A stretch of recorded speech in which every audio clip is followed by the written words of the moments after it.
제 채널에 장점이 있습니다. 바로 구독자입니다. 객관적 근거를 중시하는 저와 마찬가지로 제 구독자님들도 그러한데요. 감정에 따라 휘둘리지 않고 공부도 상당히 많이 하십니다. 갑자기 느낀 게 아니라 오랜 시간 제가 느껴온 점입니다. 예전 영상에서도 그래서 제 구독자님들이 좋다고 언급했던 적이 있었죠. 비슷한 성향의 사람들끼리 모이는 것 같습니다. 이번에도 구독자 중 한 분이 뭔가를 발견하셨습니다. 차근차근 알아가 보겠습니다. 간 줄기세포 치료제 헤파스템이 뭔지부터 알아봐야겠죠. 줄기세포는 스템셀이라고 합니다. 줄기세포는 어떤 조직으로든 발달할 수 있는 세포를 의미합니다. 그래서 전능세포라고도 지칭합니다. 줄기세포는 주로 초기 분열 단계의 배아로부터 채취됩니다. 아직 장기 형성 능력이 없으므로 사전에 어떻게 입력하느냐에 따라 특정한 조직으로 발달할 수 있죠. 줄기세포는 한자로 줄기 간자를 써서 간세포라고 부릅니다. 여기서 질문을 하겠습니다. 라이프리버의 간 줄기세포 치료제 간은 간세포인가요? 줄기세포인가요? 아까 간세포가 줄기세포라고 했으니까 줄기세포인가? 땡, 아닙니다. 진짜 간세포입니다. 헷갈리죠? 이건 너무 많이 알아서 헷갈리게 된 것입니다. 한자로 줄기 간자를 쓴 간세포는 줄기세포이고 한자로 간자를 쓴 간세포는 간세포입니다. 그래서 기사에서도 구분을 위해 한자어를 옆에 써놨죠. 이유가 있었던 겁니다. 그럼 라이프리버의 간세포 치료제는 무슨 약이냐? 급성 및 만성 간질환 또는 대사성 간질환을 치료하는 치료제입니다. 즉 간질환을 치료하는 치료제죠. 그럼 어떻게 치료하느냐? 바로 간 손상 부위에 직접 간세포를 주입하는 형식으로 치료합니다. 간세포는 어디서 났냐고요? 줄기세포를 간세포로 분화시켜서 만들었죠. 그래서 이름이 줄기세포 치료제 헤파스템입니다. 줄기세포로 간세포를 만드는 건 알았다. 그럼 줄기세포는 또 어디서 나왔냐? 골수 지방조직, 제대혈, 탯줄 등에서 가져왔습니다. 줄기세포에는 종류가 3가지 있는데요. 헤파스템은 성체 줄기세포를 이용합니다. 아까 언급한 골수세포 같은 걸 성체 줄기세포라고 말합니다. 성체 줄기세포는 신체의 각 조직에 극히 소량만 존재하는 줄기세포입니다. 왜냐하면 특정한 조직을 구성하는 세포로만 분화되도록 정해진 세포이기 때문입니다. 피부 줄기세포는 피부로, 골수세포는 혈구세포로, 후각신경세포는 후각신경세포로만 분화되도록 정해져 있습니다. 하지만 성체 줄기세포가 배아 줄기세포에 비해 강점을 가지는 건 수정란에 파괴가 없기 때문에 윤리적으로 문제가 되지 않습니다. 한국도 과거 난자기증 문제가 불거진 적이 있었는데요. 이런 윤리적인 문제에서 비껴갈 수 있습니다. 결국 성체 줄기세포로 간세포를 만드는 거니까 더 발전시켜 인공간도 만들 수 있는 겁니다. 그래서 라이프리버는 헤파스템과 인공간을 같이 사업화하는 것입니다. 헤파스템은 간질환 치료제죠. 시장 규모를 엿보기 위해서 간질환 환자는 얼마나 될까요? 질병관리본부에 따르면 2015년 한 해에만 1만여 명이 바이러스성 ABC형 간염 환자로 신고됐다고 합니다. 그리고 국내에는 간이식을 받아야 하는 중증 간질환자가 매년 5천에서 6천 명이나 된다고 합니다. 그러나 사체간 기증 건수는 연 300에서 400건에 불과하다고 합니다. 환자에 비해 10%도 안 되는 기증 건수죠. 라이프리버의 간세포 치료제는 줄기세포로 간세포를 만든 다음 세포 이식을 하는 겁니다.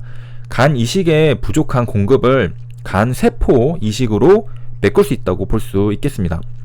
국내에서만 약 5,000명 정도의 수요가 존재한다고 볼 수 있겠죠. 현재 헤파스템은 요소회로 이상증에 대해 국내 임상 이상을 진행 중에 있습니다. 2019년 7월 5일 기사고요. 아까 구독자님이 부탁하신 임상이 이거입니다. 다른 적응증에 대한 기사는 제가 잘 모르는 걸로 보아 이 임상이 가장 상업화에 근접한 게 아닐까 싶습니다. 요소회로 이상증은 신생아에서 발병합니다. 요소회로 이상증은 유전적 장애로 인해 발생하는 건데요. 희귀 질환 중에서도 극희귀 질환입니다. 암모니아가 요소로 바뀌지 못해서 발생하는 질환이 요소회로 이상증인데요. 암모니아는 이렇게 생겼습니다. 암모니아의 화학식은 이렇게 질소와 수소로 이루어진 화합물입니다. 상온에서 특유의 자극적인 냄새가 나는 기체 상태로 존재하고요. 암모니아는 생명체가 단백질을 통해서 에너지를 얻는 과정에서 노폐물로 생성되는 겁니다. 그렇기 때문에 이제 독성을 가진 물질이니까 빠르게 체외로 배출시켜야 합니다. 암모니아는 낮은 농도로 유지되어야 생체에 해를 끼치지 않기 때문에 암모니아의 형태로 배출하기 위해서는 많은 양의 물이 필요합니다. 주위에 물이 많은 환경에 사는 수생생물은 암모니아 형태로 그대로 배출이 가능합니다. 하지만 인간이나 이 다람쥐처럼 육상생물의 경우에는 물이 부족한 환경에 서식하게 됩니다. 암모니아 형태 그대로 배출하기에는 많은 양의 물이 필요한데 이 많은 물들을 공급받을 수 없습니다. 그래서 육상생물은 암모니아를 변환해서 배출합니다. 암모니아를 독성이 약한 다른 질소 노폐물로 전환시키는 거죠. 그리고 일시적으로 저장했다가 배출하게 됩니다. 암모니아를 뭐로 바꾸냐면 바로 여기 요소의 형태로 바꿉니다. 왼쪽이 암모니아고 오른쪽이 요소입니다. N과 H가 있지만 다른 형태인 것을 알 수 있죠. 요소가 독성이 더 적습니다. 인간 같은 포유류는 이렇게 암모니아를 요소로 바꿔서 배출하는데 아까 본 거북이도 사실은 암모니아를 그대로 배출하는 게 아니라 요소로 바꿔서 배출합니다. 요소회로 이상증은 바로 암모니아가 요소로 바뀌어야 하는데 바뀌지 못하는 질환인 것입니다. 그래서 혈중에 높은 농도로 암모니아가 존재하게 되는 것입니다. 독성이 강하니까 우리 몸이 데미지를 받겠죠. 현재 유일한 치료법은 간이식입니다. 아까 살펴봤듯이 기증하는 간이 부족하고 대상 환자가 소아여서 즉시 시행하기 어려운 점이 있습니다. 이제 조금 친숙해졌으니 영어도 알아봅니다. 유레아라고 읽는 것은 당연히 요소이겠죠. 암모니아가 요소로 바뀌는 사이클에 문제가 발생했다는 겁니다. 좀 더 깊게 들어가 보면 요소 회로에 이상이 생기는 이유는 여기에 관여하는 효소에서 발생하는 돌연변이 때문입니다. 이 효소는 암모니아의 질소를 요소로 변환하여 소변으로 배출하는 식으로 체내에서 질소를 제거하는 역할을 합니다. 그럼 질소가 나쁜 거냐 라는 생각이 들 수도 있는데 질소는 사실 우리 몸을 구성하는 성분이기도 합니다. 모든 생명체의 구성물인 단백질은 생물의 몸을 구성하는 고분자 유기물질입니다. 단백질의 단은 새알단이라는 뜻인데요. 단백질은 달걀 등의 새알의 흰자 위를 이루는 주요 성분입니다. 그래서 단백질은 흰자질이라고도 부릅니다. 북한말로는 계란소라고 부릅니다. 단백질은 영어로 프로틴인데요. 그리스어인 프로테이어스에서 유래된 말입니다. 중요한 것이라는 뜻입니다. 단백질은 우리 몸을 구성하는 거니 중요하죠. 단백질의 화학식입니다. 이건 아미노산의 구조인데요. 생물의 몸을 구성하는 단백질의 기본 구성 단위입니다. 앞서 본 화학식과 거의 똑같은 걸 알 수 있습니다. 가수분해란 화합물이 물과 반응해서 일어나는 분해인데요. 대개의 경우 물 분자 H2O가 H와 OH로 나뉘어집니다. 그리고 반응해서 생기는 화합물 속으로 들어가게 됩니다. 유기화합물에서 단백질, 녹말, 지방, 에스테르 등이 물과 반응하여 분해되는 것을 가수분해라고 합니다. 물과 반응해서 분해되면 가수분해입니다. 단백질을 완전히 가수분해하면 아미노산이 이제 생성되는데 암모니아와 함께 말이죠. 즉 우리 몸을 구성하는 단백질을 가수분해하면 아미노산과 암모니아가 생성됩니다. 그리고 암모니아는 독성이 강하니까 요소로 바꿔서 일시적으로 저장했다가 배출하게 되죠. 여기 아미노산의 화학식을 보면 N, 질소가 보이는데요. 질소는 지구 대기에서 가장 많은 비중을 차지하며 또한 지구상의 모든 생명체의 구성물입니다.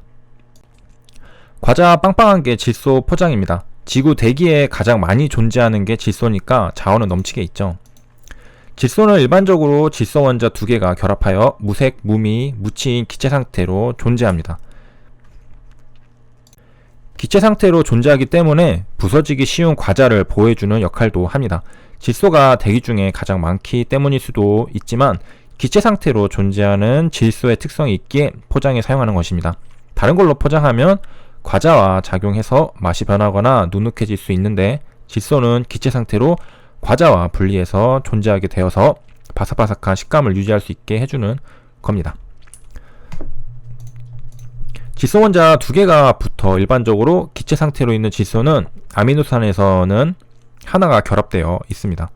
질소와 같이 같은 종류 또는 다른 종류의 두 원자로 이루어진 분자를 이원자 분자라고 부릅니다. 질소처럼 같은 종류의 원자로 이루어진 경우는 동액 분자라고 합니다. 다른 종류는 이액 분자라고 하고요. 암모니아의 질소가 문제인 건 이제 알았는데 또 질소는 우리 몸을 구성하기도 하죠. 다음 영상에서는 이렇게 쌓은 배경 지식 하에 헤파스템의 임상과 경제성 그리고 경쟁사들은 어떤가 살펴보겠습니다. 감사합니다.